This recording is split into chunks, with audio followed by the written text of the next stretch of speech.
Ready to dive deep into the story behind a music legend. Let's do it. We're going beyond the hits to uncover the unexpected story behind Sting and his iconic song, Shape of My Heart. It's more than just a song, though, right? Way more. I mean, when you think Sting, you think rock star, right? Yeah. But did you know this guy was a school teacher for a few years? It's true. Not just that, he's a trained actor, too. Stage and film. Oh, yeah, Dune. Exactly. And get this, he almost took the stage name Tommy Steele. Wow. Talk about a different path, huh? A totally different vibe. It's wild to think about these hidden layers, you know.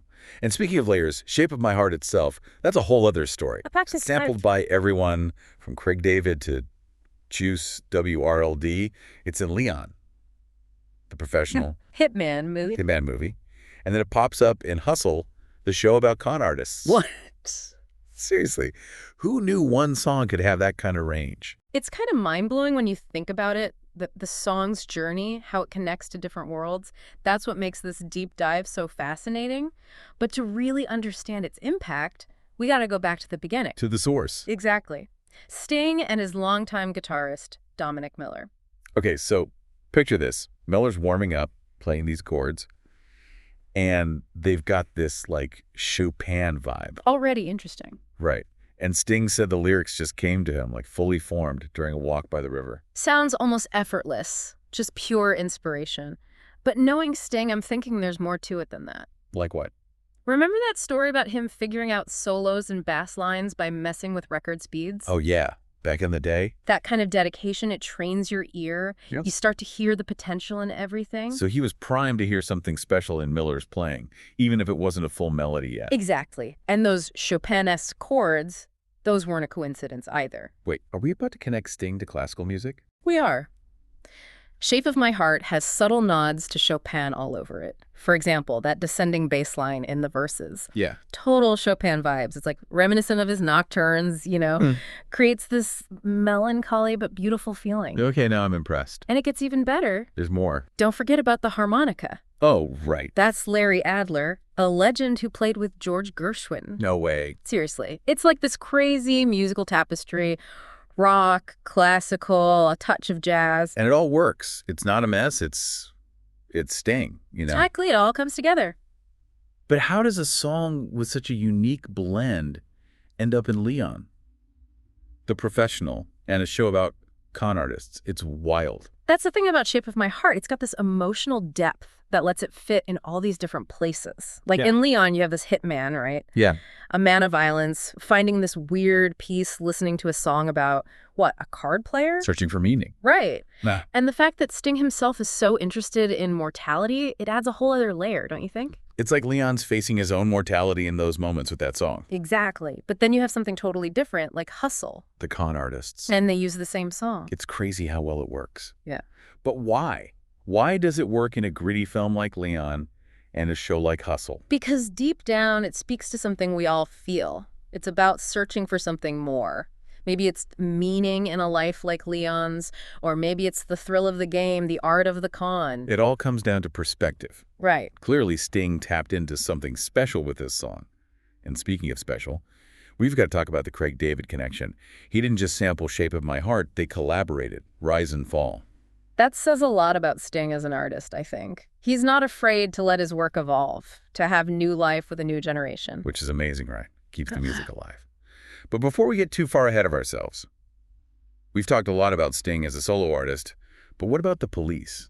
Ah, the Police. It's easy to forget he was part of a band that defined the sound of the 80s. This is the same guy who gave us Message in a Bottle, Stadium Rock. Exactly. And then he drops this intricate, almost classical track. Right. It makes you wonder, how does one guy go from Message in a Bottle to the layers of Shape of My Heart? It's that versatility. Don't forget, before the Police, he was playing jazz. Oh, right.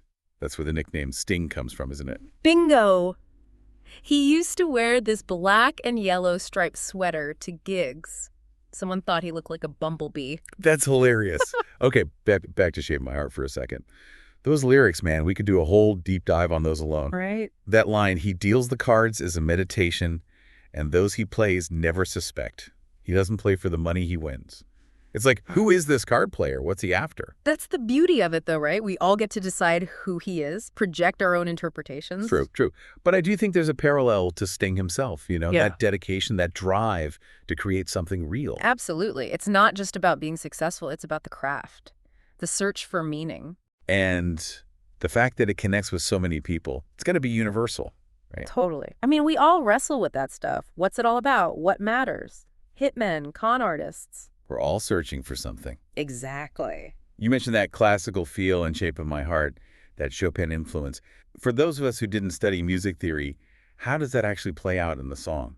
It's subtle, but it's there. Listen to how the chords move. It's almost like a conversation, back and forth. Chopin was amazing at creating these really complex harmonic structures, and you can hear it in Shape of My Heart. So it's not just about the chords themselves, it's the way they're put together, creating that musical dialogue. Exactly. That's what gives it that depth. Even if you don't pick up on the Chopin directly, it makes the music richer, more captivating. See, this is why I love deep dives. You discover these hidden layers and things you already thought you knew. But speaking of which, Shape of My Heart isn't Sting's only brush with the world of education in his music. You're thinking, don't stand so close to me. Yeah. A song about a teacher attracted to a student, written by a former teacher. He swears it's not autobiographical. Purely coincidental, I'm sure. But still, makes you think about how music gets people talking, even about the uncomfortable stuff. And sometimes even finding the humor in it all. Rock star, school teacher, song about cards that resonates with hitmen. It's all connected. Life's funny that way. Where do we even go from here? We've got Sting's background, the music, the pop culture moments. What else is there to say about Shape of My Heart? We touched on it, but I think the legacy of this song is worth a closer look. People are still sampling it, covering it, finding new ways to make it their own. That's pretty incredible. And the fact that Sting's down to collaborate, like with Craig David, that says something. He's not trying to hold on to the past. Exactly. It's about letting the art grow, connect with new generations. It makes me think about, how Shape of My Heart still feels so fresh, It's timeless, isn't it? Totally. It's not stuck in any one time. That's why it still works today. It's about searching for meaning, wondering about fate, taking risks. That's every generation. And that makes it perfect for reinterpreting, right? Totally. Every artist who takes a crack at it, they bring something new to it. Like Craig David with Rise and Fall. Exactly. Totally different vibe, right? But it works because Sting's original has that emotional core. It's like the song becomes a conversation across time, across genres. It's wild. And you know what? Hearing those different versions, it can change how you hear the original. Like, once you've heard it sampled in a hip-hop track. Changes everything. Right, you can't unhear it. It's like... one of those optical illusions. Yeah, you see it one way, then you see the other, and you can't go back. It's what makes music so cool, always revealing something new. Totally agree. This back and forth, the artist and the listener, it never ends. Shape of My Heart proves that. It's still going strong. A truly great song does that. It outgrows itself, becomes something bigger. So, as we wrap up this deep dive on Shape of My Heart, what's the big takeaway? For me, there's always more to learn. Even about a song you think you know inside and out. The influences, the connections, the different meanings. It never ends. Beautifully said. And we just scratched the surface, right? There's still so much more to explore with Shape of My Heart. Oh, absolutely. The musical details, the deeper meaning in the lyrics, how it's played out in culture. It's all there. That's the beauty of a deep dive, though, right? It's about asking questions, not just giving answers. Exactly. Get people curious. Make them want to keep digging. So to everyone listening, next time you hear Shape of My Heart, really listen. Think about its journey. From a simple guitar riff to, well, all of this, you might just discover something new.